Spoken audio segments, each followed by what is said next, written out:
내란 특검이 윤석열 전 대통령 2차 소환 조사를 하루 앞둔 오늘도 국무위원을 불러 조사할 예정인데요. 윤 전 대통령 혐의를 다지는 데 주력하고 있습니다. 다음 주부터 VIP 경로서를 본격 조사할 최상병 특검은 김계환 전 해병대 사령관에게 오는 7일 소환을 통보했습니다. 취재기자 연결해서 자세한 내용 알아보겠습니다. 우종훈 기자. 네, 내란 특검 사무실이 차려진 서울 고등검찰청입니다. 네, 윤 전 대통령이 내일 출석하는 거죠? 네, 현재까지 상황을 놓고 봤을 때 윤 전 대통령에 대한 내일 2차 소환 조사는 성사될 거로 보입니다. 원래 이번 주 월요일이었던 2차 소환 날짜에 출석하지 않은 윤 전 대통령 측도 7월 5일 이후는 가능하다고 했기 때문입니다. 출석 시간을 놓고 한때 신경전이 있었지만 특검 측이 요구한 오전 9시쯤 윤 전 대통령은 이곳 서울고검의 모습을 드러낼 거로 예상됩니다. 네, 내일 2차 조사는 어떤 내용이 중심이 될까요?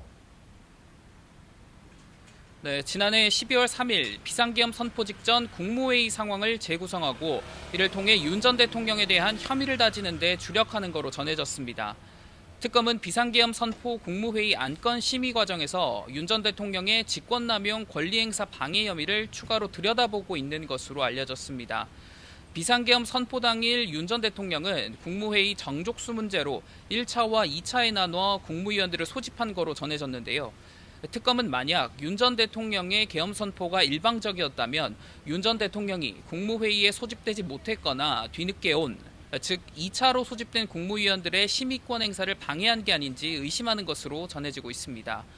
한덕수 전 국무총리를 비롯해 당시 국무위원들과 대통령실 참모진을 연달아 조사한 특검은 오늘 오후에도 이주호 교육부 장관과 박종준 전 대통령 경호처장을 조사할 예정입니다. 네, 그리고 조사 예정인 또 다른 혐의들도 설명해 주시죠. 네, 특검은 1차 조사 때 마치지 못한 윤 전 대통령의 체포방해 지시, 비화폰 기록 삭제 지시, 외환과 국회 의결 방해 혐의를 추가로 들여다볼 계획입니다. 관심을 모은 외환 혐의 조사에 대비해 특검은 북한이 침투했다고 주장하는 무인기와 우리 군에 납품된 것의 형상이 유사하다는 의견을 낸 국방과학연구소 실무자를 앞서 참고인으로 불러 조사했고요. 체포방해와 비화폰 삭제 지시 혐의와 관련해선 김성훈 전 대통령 경호처 차장을 어제 불러 날을 넘긴 오늘 새벽까지 조사했습니다. 네, 그리고 최상병 특검 상황은 어떻습니까? 네, 최상병 특검 조금 전 언론 브리핑을 통해 다음 주부터 VIP 경로서를 본격 조사할 방침이라고 밝혔습니다. 이를 위해 김계환 전 해병대 사령관에게 오는 7일 오전 10시 30분 소환을 통보했다고도 했습니다. 김 전 사령관은 최상병 순직 사건을 조사하던 박정훈 대령에게 사건 이첩 보류를 지시를 내린 당사자입니다.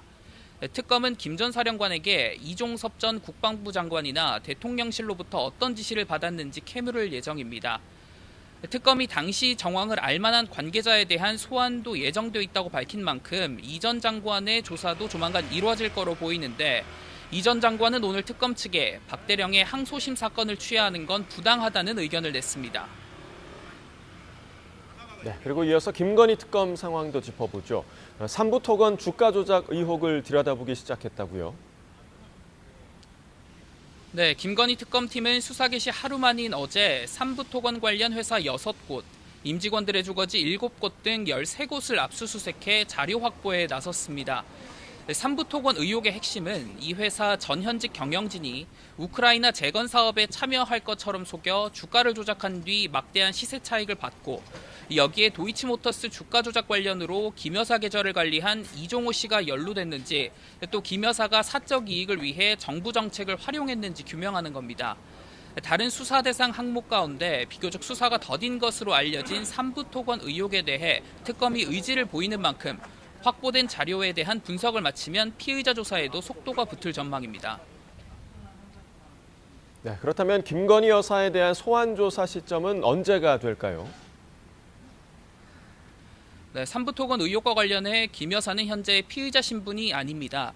지난 4월 금융위원회가 자본시장법상 부정거래 행위 금지 위반 등으로 전현직 경영진을 검찰에 고발할 때 김 여사와 이종호 씨는 빠졌기 때문입니다. 다만 특검팀은 당장은 고발인 위주로 수사를 진행하지만 진행 상황에 따라 인적, 물적 대상이 넓어질 거로 예상된다고 밝혔는데요. 이에 따라 수사의 칼끝이 김 여사를 향할 것이라는 관측이 나오고 있습니다. 또 이미 경찰이 재수사 과정에서 또 검찰이 새로운 증거를 발견한 도이치모터스 주가 조작 의혹 등 어느 정도 사실관계가 드러난 사건을 토대로 특검이 김 여사를 전격 소환할 가능성도 있습니다. 지금까지 내란 특검 사무실이 있는 서울고검에서 전해드렸습니다.